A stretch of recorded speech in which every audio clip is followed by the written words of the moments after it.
And hello again. This is Jennifer Smith, True Love Scam Recovery, with the podcast Narcissistic Abuse Unwound. I hope you've all had a chance to visit my website, www.truelovescam.com. And please know I give guided recovery coaching, sessions that are private, unique to you. They are one-on-one by telephone or WhatsApp, anywhere in the globe, in other words, and even 1 hour together will change things. Today I want to talk about our feelings. Inside of this nightmare, we feel like bleep. Laughing at my own silly bleep sound. We feel terrible.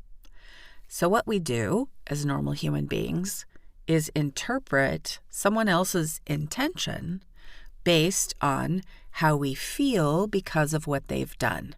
This is normal for us. This is what normal people do because we care about other people.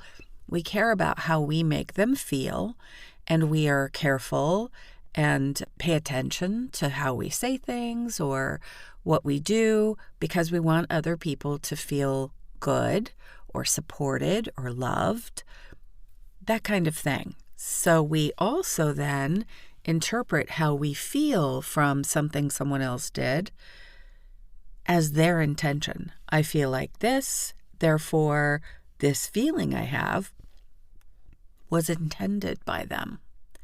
Okay, that's great in the normal realm. However, here we are in sociopath world.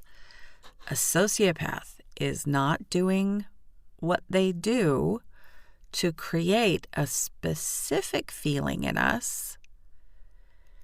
They don't think about us that much. They don't understand our feelings. They can only think of themselves. Every single thing they're doing is about themselves. Everything they say is about themselves. So for us to interpret their intention based on how we feel, the majority of the time we're going to be off the mark and confused. We're already confused because they're in the room, so to speak, or in our life. We're already confused because we've been existing in trauma in their presence, in this so-called relationship. So the confusion gets stacked and stacked, layers and layers and layers, a millefeuille of confusion. They are thinking of themselves. So when they say, I'm going out to a party or a meeting, to the dog park, and you can't come, we are hurt. We're being left alone at home again, or left at home with the children or other responsibilities again, particularly if where they're going seems to be something innocuous like the hardware store or a park or a party or sometimes even some kind of meetings or a church event. It's logical that we would go with them as their spouse or partner, girlfriend, boyfriend, mate, whatever it is. Why are we left alone at home? So we feel hurt and we think it must be because of blank, something we did. By the way, if you've heard a couple meows or you hear a few more, that's my cat. She's in the booth with me again today. The thing with these nutbags is that they might even take a moment to pause and look at us and say, well, if you would have blank, maybe we'd spend more time together, and storm out the door. In my particular case, I was left at home every single night.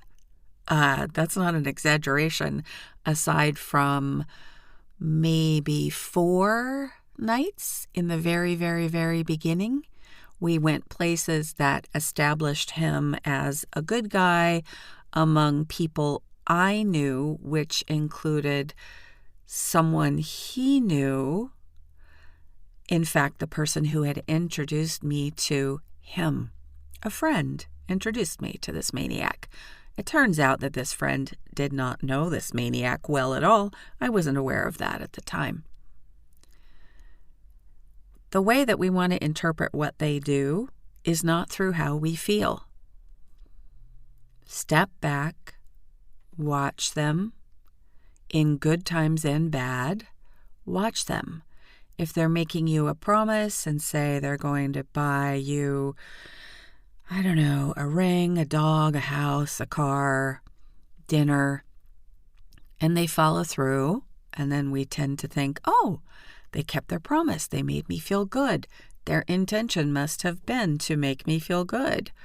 In a sense, that's their intention, but that isn't the real root of it. The root of it is they want us to shut up, not challenge them, not ask them questions, not expect particular behavior from them, so that they are hidden as what they really are, and they can keep doing what they do, which is, in fact, using us and many, many others at the same time.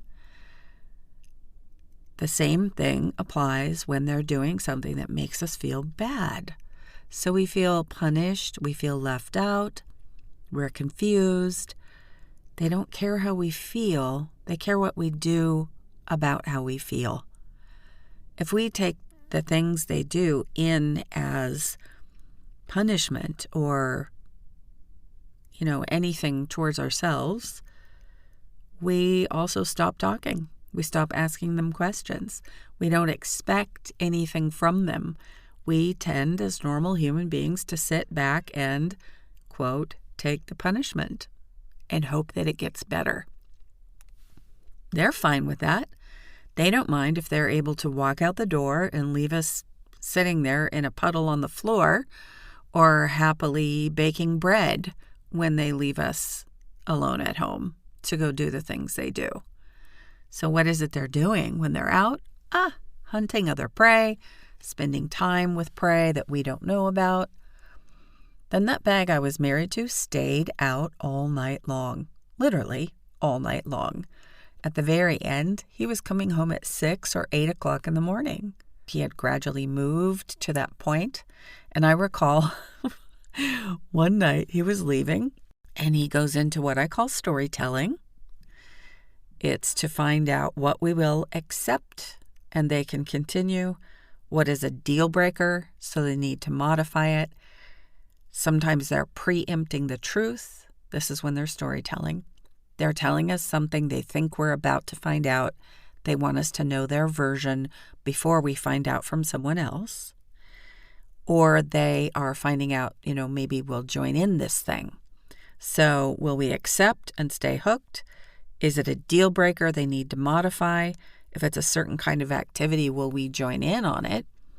And then also to preempt the truth. This is the storytelling. So here's his story. He says, this friend of his stays out until, whatever time in the morning.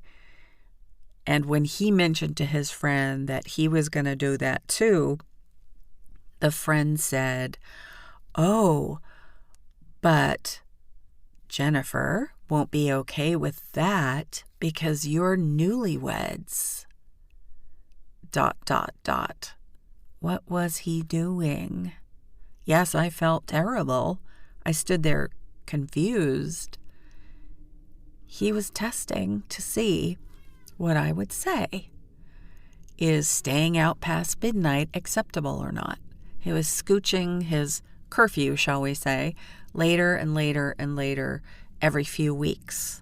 Their ultimate or fundamental root, actual purpose and goal is to get us to stay quiet, stay hooked, not really see through what they are enough to break away yet, because they know that day will come, so that they are safely hidden behind that, our thinking, and they can continue doing what they do, using us, using multiple other people at the same time, happily floating in whenever they want to, picking up the new t-shirts that are neatly folded that we just washed for them, their socks and other laundry, take a shower. We're the maid service, the refrigerator is there, The internet is there, the showers are there. And that is what comes of most of the people they marry or live with.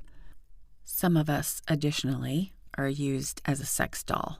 Otherwise, we're the housemaid, essentially. They are so simplistic, incredibly simplistic. We feel so confused that we're sure that it's very complex. And they create complex problems for us, practical, actual problems, financial issues, legal problems, health problems. But what they are doing and what they are is incredibly simplistic, limited, and specific. They will remain exactly what they are throughout the rest of their lives. We can understand what they are to a point that we are completely free of this and become user-proof forever. This is Jennifer Smith, True Love Scam Recovery, Narcissistic Abuse Unwound, sending you all good things.